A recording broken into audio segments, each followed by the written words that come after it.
It's time for Coffee with the Chicken Ladies, a podcast for people who love chickens. Hey everybody and welcome. It's Chrisie&Holly from Coffee with the Chicken Ladies.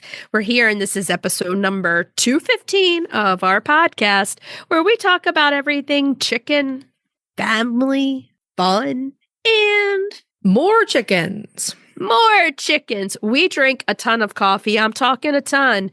But most importantly, we hug chickens every day. And we kiss them too. Don't forget. We brew coffee from a little coffee roaster in Houston, Texas. Bright and early coffee. Holly Ann, what kind of coffee are we brewing today? Today is delicious hazelnut. Because we're nutty. And we love hazelnut coffee. Now, if you're not drinking Bright and Early's hazelnut coffee, let me tell you something. You are missing out. And if you want a discount to try it, we have a code. It's CWTCL 15 for 15% off all bagged coffee. Holly, where should everybody go? brightandearlycoffee.com. And if you use K-Cups, you can get them on Amazon. Now, go over and follow Bright and Early Coffee on their social media. Are you ready to sip some of this deliciously nutty coffee and chat? I am. But first, a word from our sponsor. We have some exciting news to share from our sponsor, Grubbly Farms. They're here, new and improved, Grubbly's World Harvest. I'm a longtime subscriber, and my flock love the healthy, nutritious treats, plus orders $40 and more ship free. If you haven't heard, Grubbly's has a fantastic layer pellet and crumble feed. It's packed with plant and insect protein, perfect for those picky chickens and ducks. Grubbly Farms makes food and treats for healthy pets and planet. To support us and Grubbly Farms, use the link grubbly.co/coffee. Try it today. Okay, so here we are. First week of 2025. Yay! Happy New Year. Happy New Year, everybody out there. I felt like 24 was kind of a long year to me. I don't know why. It just felt long. It was a year packed with a lot. We were busy and, a lot of good busyness. And it was just one of those years I felt like we worked really hard. A lot of stuff happened. Like when you have so many chickens and different birds, everything's going on. I call it the Chicken Chronicles. That's what I call it. Every day it's a different thing. We had some much needed time off because we really needed some time off, in and amongst the holidays. We both got sick, which is probably our bodies telling us to stop and rest. And now here we are in the new year. It's going to be the year of the duck. Yes, it is. So is that the Chinese New Year or? No, Lunar New Year this year is the year of the snake. Oh, slithering around. Yes. I like snakes. I like having them around. The only thing I don't like it is when they eat eggs. We haven't had any here do that, though. We haven't either. Thank God. Knock on wood. 1, 2, 3, because everybody knows I'm superstitious. At the farm, it would happen. This is really funny. There was one, it was a Sunday, and there was a snake that kept getting on the nest boxes in the Swedish flower coop. My brother-in-law moved her, I kid you not, 4 times. Oh, man. And it wasn't like he was just taking her a few feet away and letting her go. He was taking her to the other side of the 30-acre farm. Right. She's still coming back. She knew it. The eggs here are delicious. Yeah. She's like, I love this restaurant. Stop trying to take me away. Yeah. There's a lot going on. 2024 was so busy. We had a lot of good things going on. Very thankful for that year. Just tired us out. Wiped us out, man. We were tired. Yes. The last few weeks, we were like, okay, everything's going to be after the new year. And here we are. So we're going to be starting back up again. All of our New Year's resolutions. I don't know. How long will they last? Well, my resolution of getting ducks, I think that's going to be a solid one that I will achieve. Is that a resolution? Yes, it is. Why set yourself up for failure, right? Make it fun and make it achievable. I have some other resolutions. I have some, we have some business plans that we don't need to go into here, but. So I'm going to stick with the oldie but a goodie as one of mine is to laugh more because that one is already obtainable like on an everyday basis. But you need to challenge it. Like laugh more times in an hour. I mean, you need to bump it up. So you need to challenge yourself with your duck one and say, I'm going to get 55 ducks. But I'm not. That's a failure. I'm not doing it. I mean, I might want 55 ducks, but I'm not. 5 ducks would be the absolute limit. 4 is what I want. I can imagine your farm over there with 55 ducks and you just hear quack, quack, quack, quack, quack, quack, quack, quack, quack. Especially if they were called ducks. Can you imagine? Oh my God. It would be They would make the crazy. geese sound quiet. One of my other New Year's resolutions is to go to more thrift stores. I love that resolution. I'm going to adopt that one too. Oh, more thrifting. It makes you feel good. I mean, we're both definitely on a vintage tear. A lot of what we thrift for, I mean, we thrift for clothes and other things, but a lot of what we thrift for is kitchen stuff. It is. It's vintage kitchen stuff. And the thing I've noticed, which is kind of crazy, the new designs are vintage designs redone now. Right. A lot of designers are bringing out very vintage looking things. Like if you go on Amazon, you can find tons of glassware that looks like, Hazel Atlas from 60 years ago. Yeah, either mid-century or I feel like the 80s. Either one of those are kind of trying to bring back as redone. So as soon as someone brings back some new goose glasses, we're going to know that the 80s are in there hard. Oh, yeah. And that's what she said. So on that note, if you're listening to our show and you're loving it, head on over to Apple Podcast and leave us a written review. Thank you to the listener who left us one a few weeks ago. We absolutely loved it. And we loved that it was the first time she had left a review. And thank you. It did not go unnoticed. We noticed it was a wonderful Christmas gift. Mm-hmm. Now, when you're there, hit that subscribe button because they count them and they rate us on them. And you never, ever want to miss an episode because you'd miss all the fun. If you're looking for other ways to help support the show, you can share your favorite episodes on social media. You can tell some chicken, duck, turkey, and goose loving friends about us. You can become a patron of the show. Patreon.com/Coffee with the Chicken Ladies. Thank you to our patrons who supported us in 2024. Looking forward to another great year with you. And the other thing you can do to help support the show is visit our show notes and our website, use our affiliate links and discount codes, and buy products from our sponsors. Yay! So, winter is coming. It's better when Sean Bean says it. Can you stay on topic for just a minute? What topic? Winter. Well, chickens, obviously, and igloo coops from Omelette. Oh, yeah. You got to have an igloo for winter. If you don't know igloos, they're engineered for extremes. Double insulated, waterproof, and stormproof.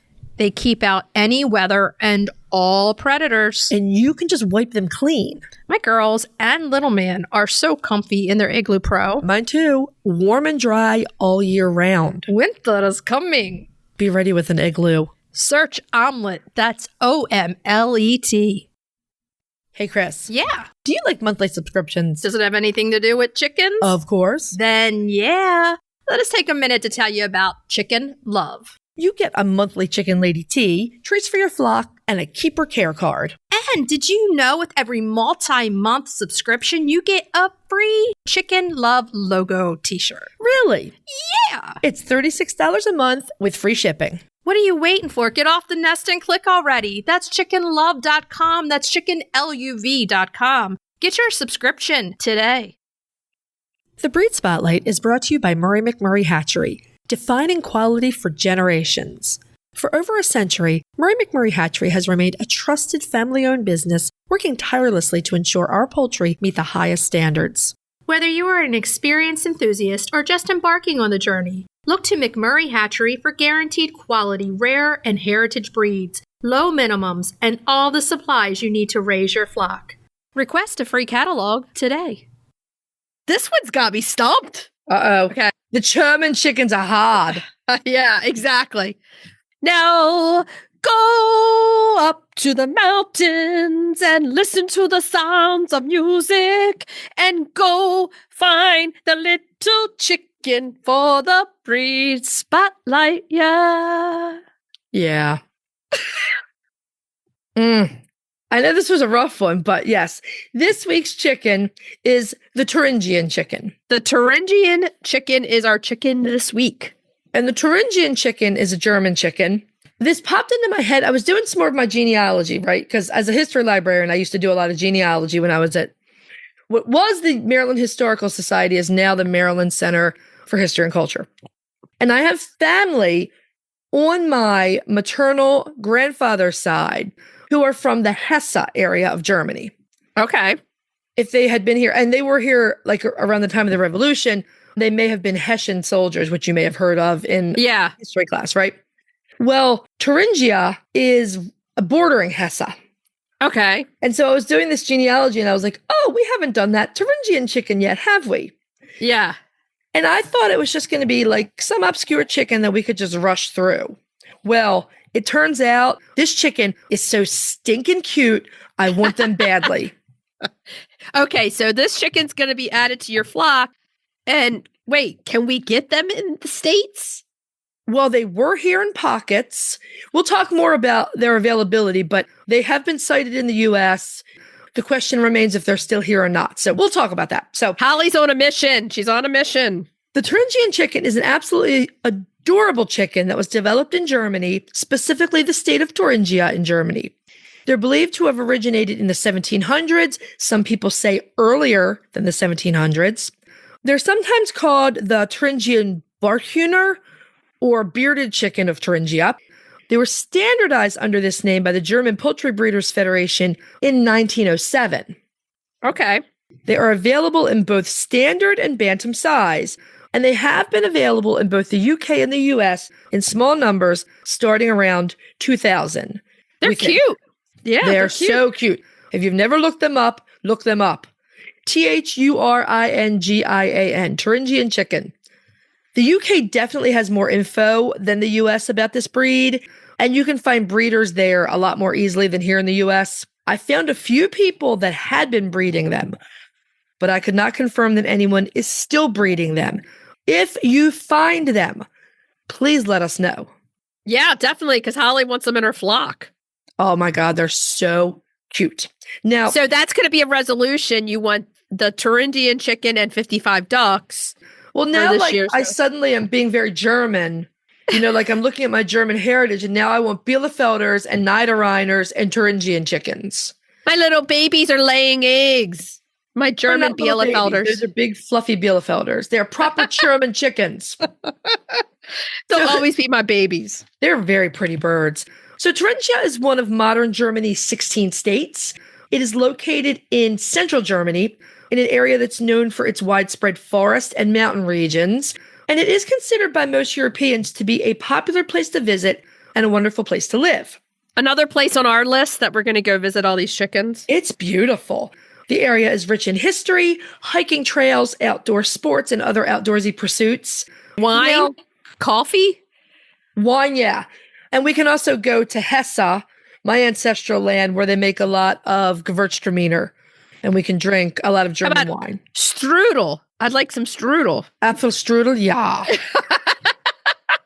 That's why I named a goose apple strudel. So Thuringia, here's the thing though, Thuringia was part of East Germany. So a lot of this little chicken's history in the 20th century is obscured. I mean, you weren't getting past the wall, right? Right, exactly. We do know that in post-World War II Germany, and we're talking both sides of Germany, they face the same or often bigger challenges with preserving rare and heritage breeds that the rest of Europe has dealt with. German farmers and breeders have put in incredible amounts of conservation work over the past 50 years or so to try to help with their rare breeds. I mean, it's really hard for them over there, I think. Yeah. But the thing is, once we make that availability worldwide, we all can help, you know? Now, according to a report by Germany's Federal Ministry of Food, Agriculture, and Consumer Protection, the report was entitled Animal Genetic Resources in Germany. Poultry was not covered under their Breeding Act that came into effect in Germany in 2007. So horses, cattle, sheep, goats, and pigs are covered, but not poultry. And essentially, that act had a lot of guidelines for conservation, how to work with heritage breeds, how to make sure they're registered and tracked, those sorts of things. Right. Poultry breeding there is generally either performed by commercial hybrid genetics companies. One of the big three is actually headquartered in Germany, or smaller breeders who are concentrating on rare and heritage breeds. And it's even more crucial because they're not covered under this Breeding Act. It's even more crucial for German breeders to use stud books, registry books, follow standards for heritage breed chickens. Ducks, geese, and turkeys are, in the same boat, all the poultry. Right, now, exactly. This report was actually fascinating if you're into heritage breed history or even modern farming policy. So I will link it in the show notes. This report was based on the 2005 livestock census that was recorded in Germany. That census found 1,865 Thuringian chickens in Germany, 1,800 in that whole country. Yeah, it's not that many. And there were other breeds that were even worse off. Now, this census was 20 years ago, and I couldn't find any more information at all on more current numbers. So we'll just cross our fingers and hope they improved. And 20 years ago was before the big chicken boom. So hopefully those numbers are a little bit bigger. They do have an equivalent to our Livestock Conservancy, but it doesn't sound like that group is able to do things like the Livestock Conservancy does these censuses. Is that the plural of census? Is the plural of census just census? I don't know. Anyway. I think it is. Anyway, again, super thankful for the Livestock Conservancy because they can keep on top of these numbers for us here in the U.S. Exactly. Now, the Rare Poultry Society of the UK had the most info that I could find on the Thuringian Bratuner's appearance. So thank you to them. Okay, so let's look at what this chicken kind of looks like, okay? So the standard size Thuringian chicken stands well balanced with a broad chest, a moderately long and strong back, and a large, rather upright tail. Their tail looks very much like the Langshan tail. Okay? Yeah, I think so, yeah. So imagine that. Now the legs are smooth and unfeathered. The feet have 4 toes, so there's not an extra toe on there. Right. And they have medium-sized straight combs. If you look at the pictures, you can clearly see that they have straight combs that are of the medium size. Some look to be a little smaller. Smaller combs on the hens, of course, and very tiny wattles. They also have a full beard. Yeah. So they got a lot of little stuff going on there. They're so cute. Both hens and roos are known for their abundant neck feathers. That's kind of cool in itself. So if you like a heavily neck feathered bird, the Thuringian might be for you. I mean, it's the equivalent of the mullet over here in the US. Well, it's kind of, okay, so it kind of is. So what happens is that neck feathers are really long and full in the back, right? And then that means they kind of curve around to the front of the neck in like a ruffle. It's a chicken mullet.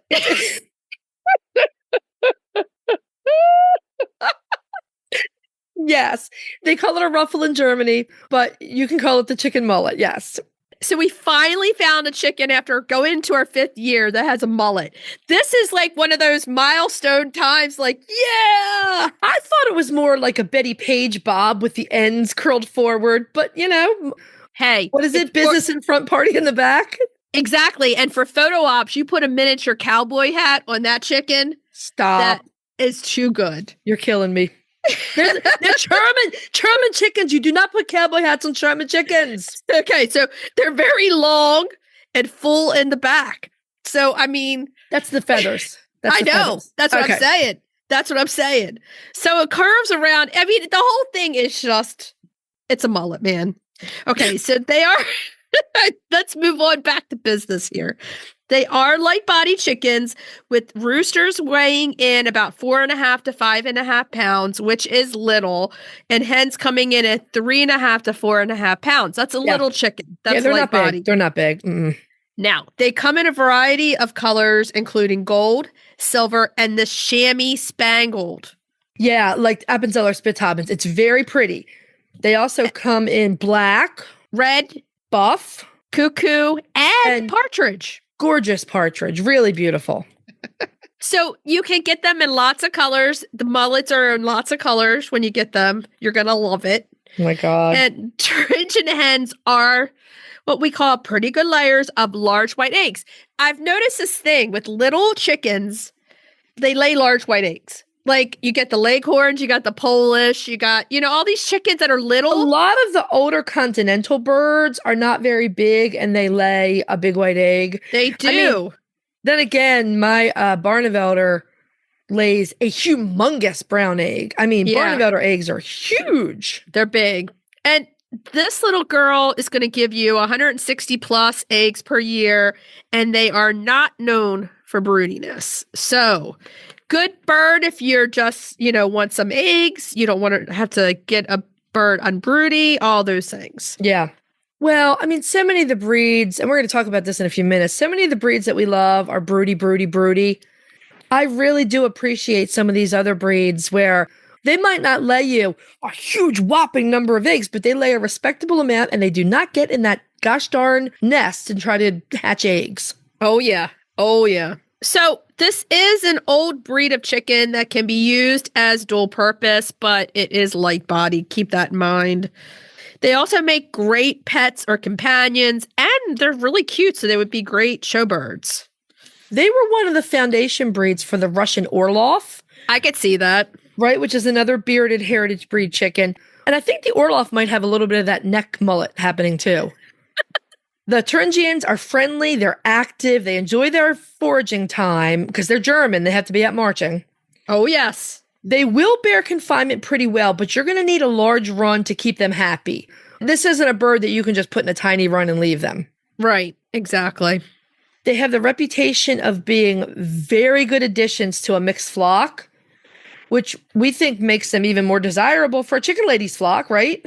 Right. So they're also pretty cold hardy, which is awesome. Yeah. But may need help in very hot weather since they have a lot of feathers, but take a look, not a lot of comb or wattles. So that's what chickens need for the heat are big comb and wattles. Disperse their heat. So they're going to need some fans. They're going to need some help, some foot baths, all those things. Now, if you can find them, they're really great birds for your flock. Everything about them sounds fantastic, honestly. I did a lot of looking. I found a couple of people mentioning that they bred them, but no contact information for the people. Now, I found a Reddit thread from like less than a month ago. And in the Reddit thread, someone said that they had bought Thuringian hatching eggs on eBay. Oh, boy. This is a possibility, but I mean, buyer beware. Check out this breeder very thoroughly before you part with your money. See if you can find reviews of them. I mean, you don't want someone selling you like a weird mix of an Appenzeller and something else that looks kind of Thuringian-ish. Or this bird. Like you buy these eggs and then like out comes some other chicken that you've never seen before. Well, that's what I'm saying. Yeah. Yeah. Not good. So I mean, if there is someone, and you're prepared to hatch, knowing what comes with it, it's probably worth it if you really want to get your hands on them. Am I going to hatch them? That's a hard no. I don't need any more roosters. Well, I have my one and only boy over here. And apparently Sophia said he's way too spoiled today. So he's incredibly spoiled, but I don't necessarily have a negative attached to that. I'm just saying. Sophia thinks it's unjust to the other chickens because he gets so much extra treatment. I don't think they care. They don't care. They're like, get this man out of here. Right, get him out. He'll leave us alone. Yeah, right. He can bother you instead of us. Yes, exactly. Are you ready to dive into the fascinating world of backyard ducks? Look no further than Metzer Farms, your premier destination for top quality waterfowl. Whether you're a seasoned breeder or just starting out, Metzer Farms has everything you need to elevate your flock to the next level. And if you're passionate about call ducks, you're in for a treat. Metzer Farms hatches a stunning variety of call ducks, meticulously bred for their miniature size, beauty, and calm temperament. From snowy whites to vibrant colors, each duck is a masterpiece waiting to grace your backyard. Visit MetzerFarms.com today to browse their extensive selection and start your journey into the wonderful world of waterfowl. Metzer Farms, where passion meets perfection. If you're looking for a chicken coop that's produced in a planet-friendly, sustainable way, try Nestera. Each coop is made from highly durable, 100% recycled plastic that keeps the equivalent of up to 2,000 shampoo bottles out of a landfill. Their clean, modern design will fit into any garden or run area and comes with an industry-beating 25-year warranty and a range of handy accessories. Simple to put together, so quick and easy to clean, and most importantly, red mite resistant. Your chickens will love it. Quick shipping from Nestera.us. For a 5% discount, use the affiliate link in our show notes, on our website, and on Instagram. Link in bio. Check them out today. Roosty's proudly sponsors Coffee with the Chicken Ladies. They're back with an innovative new product. You're going to want to check this out. It's an extra large set, A 14-pound feeder and 3-gallon water with steep anti-roost lids. They're made of super durable material. You can either stand them on legs or hang them on brackets on your coop or fence. They're easy to remove and clean too. Plus, they look awesome. We personally use Roosties and we're huge fans. So if you're raising chicks or keeping chickens, check out the Roosty store on Amazon or follow the link in our show notes. Okay, so with that said, are we ready to move on to main topic? Yeah. Yeah. So this week, we had something else planned, but sometimes we like to do things off the cuff, like fly by the seat of our pants. Just change it up a little bit. Us? Surprise you. Never. Yeah. Just give you a little like, oh, I didn't see that coming. And we did get a request via email for somewhere down the road to do a main topic on the very broody hens and the not so very broody hens. Right. So this suggestion was from a longtime, very loyal listener, Melissa McHugh-McGrath, who wanted us to talk about breeds that are very broody and breeds that are not so broody. And that seems pretty simple, but this is enormously helpful right now when people are planning flocks. Exactly. So surprise, that's our main topic. Yeah. Which are the most broody hens and which are the least broody hens? So that's kind of what we're going to talk about today with you guys. And that's a big topic to talk about, but we kind of tell you on each breed spotlight if that chicken tends to be broody or not broody, but Right. we're going to talk about it just now. So Holly, tell us what makes them brood. So just like any other female body out there, we know our chickens ovulate. They can ovulate as quickly as every 24 hours, 24 to 48 hours. And if your chicken's ovulating, the hormones that cause her to ovulate and lay eggs are in the pituitary gland. Right. And often very daylight dependent. We've talked about this ad nauseum. Yep. Now, also generated by the pituitary gland is the hormone prolactin. Now, prolactin is responsible for broodiness. What it does is it suppresses ovulation, so your bird doesn't feel like she needs to lay anymore. Instead, she feels like she needs to start pulling feathers off of her breast To make a nest. creating a brood patch and sitting on those eggs. It is a biological imperative. It's not like your hen gets up one day and says, it's time to hatch some babies. No, her body is really making her do this. The Right. prolactin kind of hijacks her brain. Right. All those things are hooked to the brain, the hormones, everything. And that chicken at that point, with all the hormones at the right spots, says, now I need to hatch some. So she then, like you said, stops laying and begins to pluck feathers and make a nest.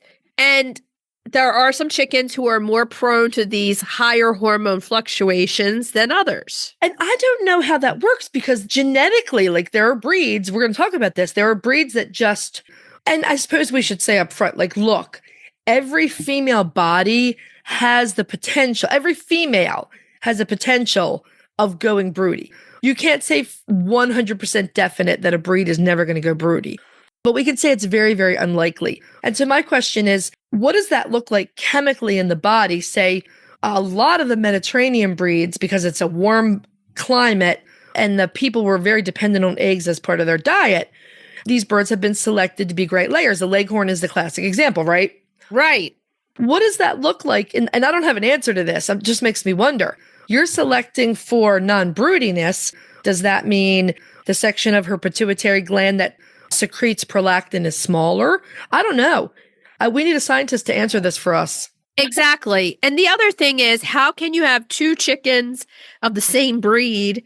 Let's look at probably one of the most number one chickens to go broody out there. You know what I'm going to say? And I'm going to start us off with the Orpington. I was going to say it starts with an O. Yes, the Orpington. Now, I had 4 buff Orpingtons that I've started with, and I had one chicken, Josie, who all she wanted to in life was to hatch babies and went broody like nonstop. He was a relentless broody.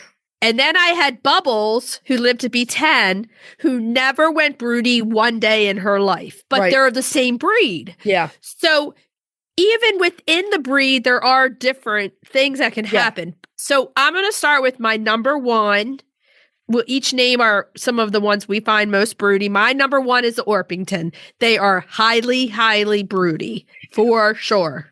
The whole Asiatic family, I'll start with the Brahmas, will go broody. Last summer, I fought with the Cochins the entire summer. Asiatic. Yep. To go, and they went broody and would come off. I mean, and I went back there 16 times a day and took them out of that nest. Yeah. And they were highly broody. And that is some of the most frustrating things. And the thing is, those Asiatics are some of the most cuddly, the biggest, the fluffiest chickens that are what people want, but know that they're highly broody. Okay. Langshans will also, the third member of the Asiatic family, Langshans will also be very determined broodies if they want to. Now, I've seen so many people come out with their own kind of breed spotlights and this and that, and they'll put this chicken in the non-broody, and I will go toe to toe to disagree with this chicken being in the non-brood, and that is the salmon faverolles. I have many salmon faverolles, and they all try to go broody. All of them. My faverolles, well, Croissant, because the other two are quite young, but Croissant has tried to go broody, but she's broken very easily for me. That is not always the case. I know you've really struggled with it. Yes, and they all try to go broody. Remember that they have a lot of Brahma in them. Yes. So that chicken, now take a look at our list so far. These are highly popular chickens in the high brood list. Well, I will say that a lot of the English breeds, so we already talked about the Orpingtons. Right. A lot of English breeds will go broody. The Australorp will go broody. Oh, yeah, they're known. We have Susan, who's in our Patreon group. Her chicken was like hiding eggs under the house, basically. She was. And then she couldn't find her, and she was like sitting on the nest half the day and came out. So, yeah, the Australorp, again, has Orpington in them. So, I mean, that's another chicken that's going to be a high brood. Sussex. Yes. Now, Katie has not over here, but I think that's a high brood chicken. Mary hasn't either, but I think they will go broody. I think the Dorkings will go broody as well. Yeah. I mean, I think you're pretty dead on when you say Asiatics are number one for brood. Now, are we both going to say the same thing? Some of the Americans will go very broody. That, I was going to say bantams in general. Bantams are just broody. They're broody. They're just broody. I mean, that's bantams are broody. Okay, so here's another chicken that's going to share the number one spot. And it might even overtake the Orpington. Yeah, I know what this is. The Silkie. Yeah. So many people want Silkies. They're adorable pets. Saying about a Silkie is they will sit on a rock, okay, and try to hatch it. Yeah. You're not going to get a lot of eggs, not because they don't lay a lot of eggs, but because they are constantly going broody. 1,000,000%. You remember Honeysuckle that I had, who was half Swedish flower and half Silkie? Yeah. Oh, she would go broody. She would collect herself a nice brood, and she would just plop on it. And then Casper would go in there in the coop with her and sit with her where it was way too stinking hot. So I was like, I have to break the broody hen and the rooster. Exactly. And she was only half Silkie, but she really wanted to lay. In the Bantam class, obviously, we have like the Pekins, the Cochin Bantams, all those little ones that go broody. Nankins. Nankins are broody pros. But if you look at the history of the Nankin, that's what they were kept for. They literally were kept as incubators. The other thing is the heat is something that changes their body temperature, goes up, and then sets everything into motion. So that's why they brood when it's super hot. I'm always like, could you brood when it's like cold? Because then it wouldn't be an issue. Right. But no, that's not what sets the hormones off. It's the number of hours of daylight and the heat, the temperature. Yeah, prolactin must be partially body temperature stimulated.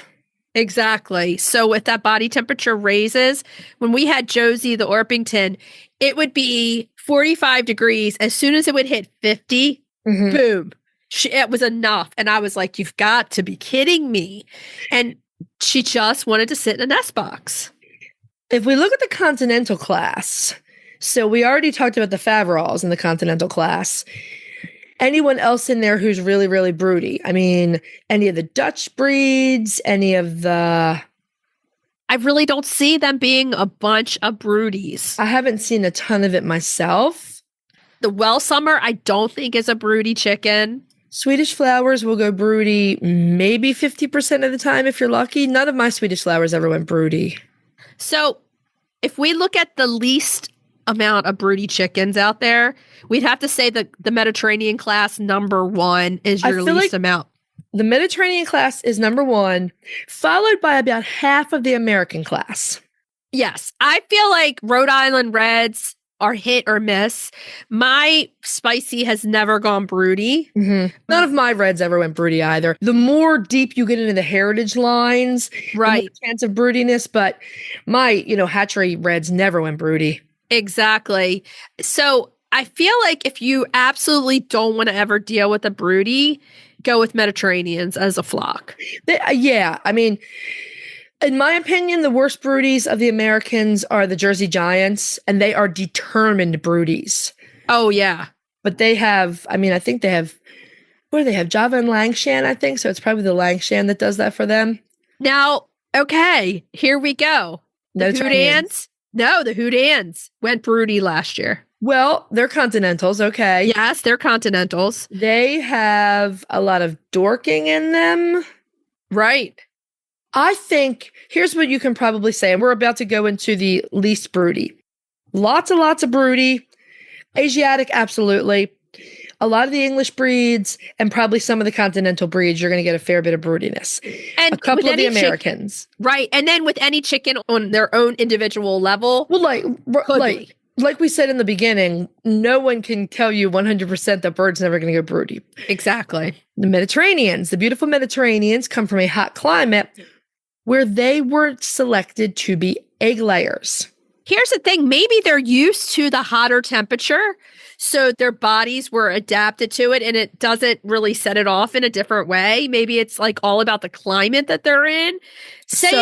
Theoretically speaking, perhaps as they were selected for laying and not being broody, that really decreased the amount of prolactin they can produce. Plus, they were desensitized to the fact that in the Mediterranean, it's always warm. So it wasn't like it would become warm and they would say, spring is here and I have to hatch babies. I think that's a good theory. They're in a warm climate 100% of the time. So their body regulates to that. Yeah. And it doesn't I think it's the change that sets it off, like the change of the seasons. Yeah, that makes sense. You have spring is egg season. And like you said, when you have a Mediterranean. Spring is warmer, so nature's like, it's baby time. But if you're in Italy and you're a Mediterranean, that's all year round. So it's not going to change. So the only chicken I feel really safe about saying if you absolutely don't want brood would be go with the Mediterranean class. Absolutely. Someone told me they had a brown leghorn hen go broody, but that's really an exception. If I'm like, I just cannot deal with broodiness, for about 1,000 reasons, I'm going to go straight to the Mediterraneans to start. I'm going to get leghorns, Andalusians. Leg bars, because they have a lot of leghorn in them. They do. And ours have never tried to set, though Fiona has had them brood. But that comes back to the whole thing where reproductive cycles can sync up. Yes. When Cornelia was in the garage by herself, and when it was just the 3, it was her, Peggy, and Eliza in the garage. Yeah. Cornelia would sit on the eggs because I felt like they thought they were like the last 3 chickens in the world and they had to sit on the eggs. We've got to hatch these babies and keep our race going. We have to keep going. Going to go extinct. And if you have a chicken that has a lot of leghorn in it, that probably strips out the broodiness. Now, if you want a bantam that does not brood, the only one that we can suggest to you would be the Seabright. The Seabright. Well, they don't lay very much either. No, because they were bred not to be broody, basically. They were bred to be show chickens, essentially. Exactly. So, but like we said, any chicken has availability, but if we have to say the most and the least, that I think that's a pretty good list. I mean, I don't know about the Bielefelders yet. Right. I mean, a lot of the continental breeds, I think the jury's still out. I do think that some of the, what will we refer to them to as miscellaneous breeds, maybe. Like I've never had my Easter eggers or Americanas go broody. My Americanas did not go broody, and my Morans have not gone broody. But there may be people out there that say this chicken goes broody. Now, my Barred Rocks never went broody, Right. ever. Again, And they're in the American class. So, you know, it all depends. And somebody could say, well, I had a Barred Rock that went broody like every 2 minutes. So that's that individual kind of thing. But we feel like the American class are kind of safe without that broodiness too. Just don't get So- Jersey Giants because they will brood. Yeah. I mean, if you get Barred Rocks, you get Rhode Island Reds, Wyandottes, those types of chickens that are in the American class, you'll probably be okay. But, you know, just stick with And then- Mediterraneans if you don't want brood at all. Stick with And then Mediterraneans. maybe some of the, I can't come up with the word miscellaneous, like the all other breeds. So like the Americanas might be good. And Americanas, I mean, they're good layers. And one of the reasons for that is that they don't go broody. So they produce a lot of eggs. When we talk about in the breed spotlight every week, their egg number, that does have to do with their brood amount also, because the broodiness cuts into the egg laying time. So they may lay longer, but they may lay less per year. I wonder if some of the more sprightly little chickens, I mean, obviously the Egyptian Fayumis, but maybe the Hamburg, the Spitzhaben. they're high egg layers. So, right. And a lot of them are white egg layers. The Pavlovskaya, right. a lot. Yeah. And Now I'll have to see about Polish and see how that goes. that's a good question. Yeah. Because neither one of us have had Polish around for very long. And I think they're known to be broody, actually. So Are they really? I think. I'm not 100% positive on that, but I think. Okay. Well, first of all, if you want broody and you don't want to do bantams, go Asiatics and then go English. Yeah. And then, maybe some of the continentals. No broodies, go Mediterraneans. And if you're not for these classes we're using, these are from the APA standard. These are the logical geographical groups that birds would be assigned to. Go Americana if you don't want broody. Go Leghorn, Leg Bar, Andalusian, Easter eggers, all those types of chickens. Their least amount to be broody. Barred Rock, Rhode Island Red. I would imagine the New Hampshire and the Delaware don't do a lot of broodiness.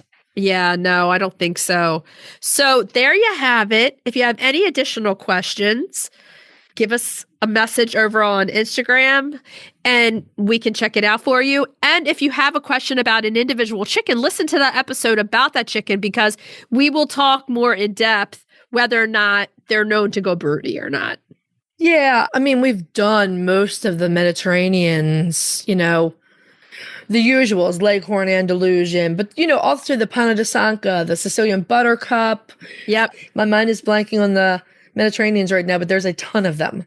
That's a lot. And you can make a whole flock out of them. Yeah. So, and if you have all of them, then you really won't have a problem with bullying or anything like that. So They'll just bully each other. exactly. They're fast enough to get away from each other, too. Oh, yeah. Our friends at Good Eggs solve the age-old question of how should I wash my eggs? They're chicken people just like us who created the original silicone egg scrubber. Both Chrissy and I use their brush and natural enzyme wash every time. It's a total game changer. It makes cleaning eggs so much faster and easier. Plus, they have a lifetime guarantee. Good Egg is a small family business right here in the U.S., and they donate 10% of all profit directly to folks affected by cancer. Go check them out at goodeggstuff.co. That's goodeggstuff.co. Tell them Chrisie&Holly sent you. Okay. So are we ready to move on to Cracking the eggs. cracking those eggs? Now, today's recipe we're doing Veggie soup with egg dumplings. because we kind of want to get into that little bit healthier kind of. Plus, It's January. We're coming up on another just wicked cold snap. Just a reminder, we have some good episodes out there on dealing with chickens in winter, coop heaters, all the stuff you really need to know. So, soup season, but it has to be healthy, right? Exactly. So this recipe is loosely based on a Hungarian dish called paprika spiced cauliflower soup. But I don't like really spicy. So I did not use Hungarian paprika, nor did I use the hot Hungarian paprika, which will burn your tongue off. I just use regular paprika and not as much of it. I agree. I don't like super spice. I've made stuff in the past and like it was so hot it gave me heartburn plus burned my mouth. So I've invested in the Hungarian paprika before and it does have good taste and you don't have to get the hot stuff.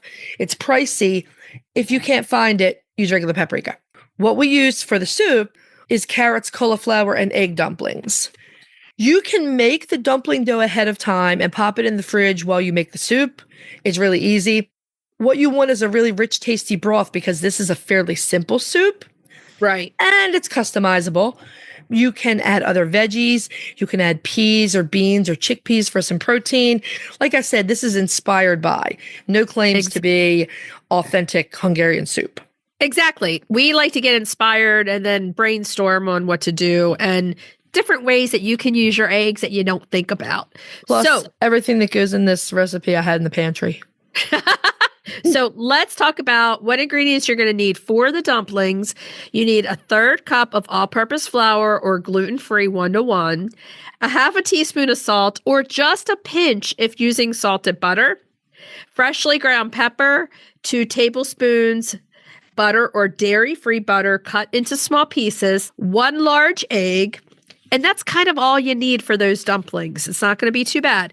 Now, for the soup, you're going to get 4 tablespoons of butter or dairy-free butter or 2 tablespoons of butter and 2 tablespoons of olive oil, 1 teaspoon of paprika, 1 medium onion finely chopped, 6 cups of broth, or rich stock, your choice. Now, Holly, when she made this, she used a veggie because she's a vegetarian, and she made it with better than bouillon because that's what she had in the pantry, and I have that in my pantry too. I use that stuff. I use it all the time. Yeah. 1 small head of cauliflower cut into small florets, or a bag of frozen, and 2 medium carrots peeled and sliced. What I would add also is celery. I know you would. It's not traditionally used. And so even though almost all soup is like onions, carrots, celery, yeah, you can obviously do it if you want to, but the Hungarian version doesn't use it. So I was like, I'm leaving out the celery. But I know Chrissy's going to put it in anyway. I know. I am the celery girl. I love myself some celery. You love the celery. You're going to make the dumplings first. You want a small mixing bowl, whisk together the flour and the salt. Now, using a pastry blender or your fingers or whatever you like to use, cut the butter into the flour until it looks like pieces of very coarse meal, like a bunch of like roughly pea-sized bits of dough.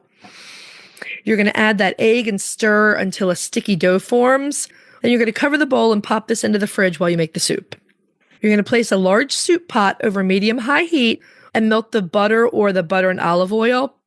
Add the onions and the paprika to that and cook, stirring frequently for around 5 or 6 minutes or until the onion is beginning to soften.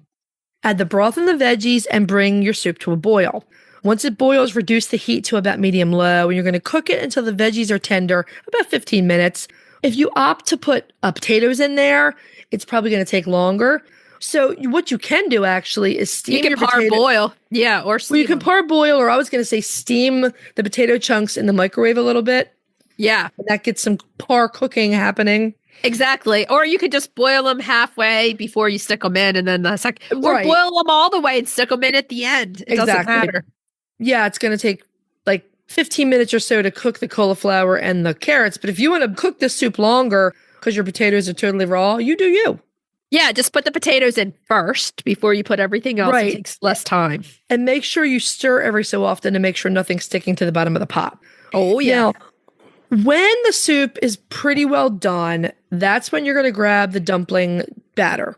You're going to use a regular sized teaspoon, like literally a spoon you would put out on a place setting, and you're going to drop the dumplings into the soup. This is a sticky dough, so you may need 2 spoons, one to push the other off into the soup. The dumplings are not huge, like an inch or so, inch or 2 in size. They're not as small as, say, trim and spatzel, but they're not as big as traditional stew dumplings. The dumplings will float to the top of the soup. They'll cook fairly quickly. It usually takes about 3 to 5 minutes for each one to cook. So once you've got your dumplings in there and your soup is ready, you can serve it right away. Enjoy it. It's a nice, healthy, but comfort food kind of cold weather soup. Exactly. And it's a different way to use your eggs. Cracking the eggs is a way that we can spotlight this so that you're not just tired of scrambled eggs and all these stuff. There's so many. It's countless the way you can use your eggs. I don't get tired of scrambled eggs anyway. Me either. I love them. But love me some eggs. I mean, so many things take eggs to make. So it's like trying to think about them is just like something that never ends. It's like, oh, okay. Yeah. So try it. You might like it. Let us know what you think. If you do, send a picture. We love to see it. Okay. So let's move on to retail therapy. Retail therapy. Yeah. Okay. This week's retail therapy, we're keeping it simple because we need something to keep our tootsies warm. And so we're talking chicken socks. Yeah. And mine have to be wool. Always yours have to. In the winter, my feet are encased in wool. That is the way the world works. I'm not like that. Mine have to be crazy socks. That's kind of where I am. Mine can be crazy wool. I don't care, but they have to be wool. I like my feet warm. I wear crazy socks with my sneakers, and Ella's always like, that's horribly not in style. I'm like, I don't care. I mean, we're old enough that what the teenagers are doing doesn't matter anymore. We really can't dress to please ourselves at this point in life. Now, speaking of chicken socks, I have chicken socks on today. I have lots of chicken socks, and I wear them most times. So where you can go to find them, there's lots of them on the internet. Number one place you can go is Amazon. Right. Now, Amazon is big on these chicken leg socks. It's the entire chicken leg. And I own like 3 pair of those because Joe bought them for me for Christmas a few years ago. They're very silly and very funny. Yeah. So if you want to take a picture of yourself with chicken legs, get these chicken socks over on Amazon. It's the whole leg and foot of the chicken, and the sock comes like up to you. They're like knee highs. Yes. So if you like that knee high sock for when like you're cold or whatever, I'm kind of like the mid-calf girl, and I love just crazy designs with chickens and eggs and chicks and everything else on them. I like a boot sock that comes up a little higher than mid-calf, closer to the top of my knee, because I'm often in barn boots. Right. So my pick for chicken socks, and you can get wool chicken socks. And my favorite brand for wool chicken socks right now is Darn Tough Vermont Socks. Okay. So Darn Tough Vermont Socks have all kinds of neat socks. They also have Bighorn sheep socks that I love. Nice. But their chicken design is called the Mother Clucker design, and it comes in a couple different colors. It's mostly hens and eggs on the socks. They have a little longer ones, and they have them that sort of crew length or mid-calf length that you like. They also have some men's socks that have a smaller chicken on them. So it just looks from a distance like a spotted dress sock kind of. Right, exactly. And they run around $20 a pair, but for really good quality wool socks, that's not that bad. No, definitely not. So there's a place called John's Crazy Socks. And it's a father and son team. And John is a young man who has Downs, and he started this business with his father when he was going through high school, and he found his thing in socks. So if you look up John's Crazy Socks, it will come up online, and they have multiple pairs of chicken socks on here. They have a lot of hens that are on a nest on the socks. And I like that too, where the hens are laying on the straw. Yeah.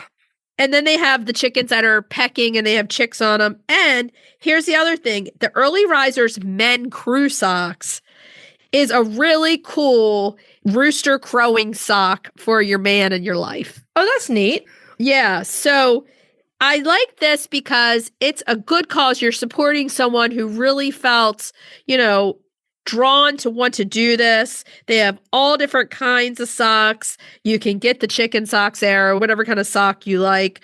But this young man he had his passion in socks. I love that. I love that. Yeah. So I might have to get Joe the rooster crowing socks. Excellent.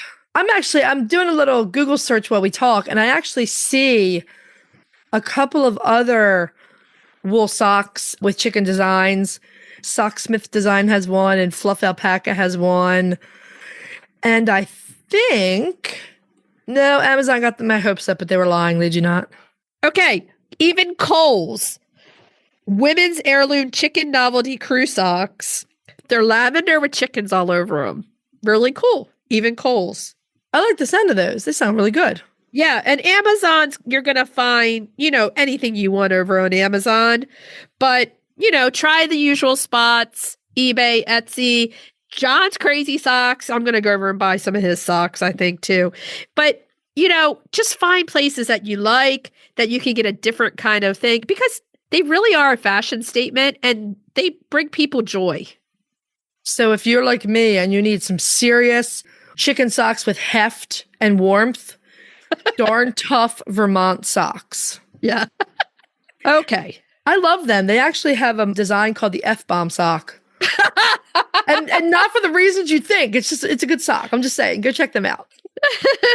Okay, so on that note, should we tell everybody what we're going to be talking about next week? Next week. Ooh, this will be fun. We're spotlighting the mallard. Oh, that is going to be fun. Main topic, we are sharing our best beginner breeds and why. We've had a lot of requests for this. How do we choose our chickens for our flocks? What are our favorite breeds and why? It's going to be a fun one. Cracking the eggs, Greek egg bites with tomato and cucumber salad. We're going a little healthier. That sounds We good. all have those today. resolutions. Mm-hmm. And we're continuing with the duck theme because we're doing duck dinnerware, like plates and glasses and things. Some vintage and not so vintage. Okay, so what should we tell everybody to do until next week? Hug your chickens. Every day and kiss them too. We'll talk to you next week. Bye-bye. Bye. If you'd like to see more of us, please follow us on Instagram at Coffee with the Chicken Ladies. If you'd like to help us grow the podcast, please leave us a written review on Apple Podcasts. If you'd like to become a patron of the show, please visit our Patreon page, patreon.com/coffeewiththechickenladies. Thanks for listening.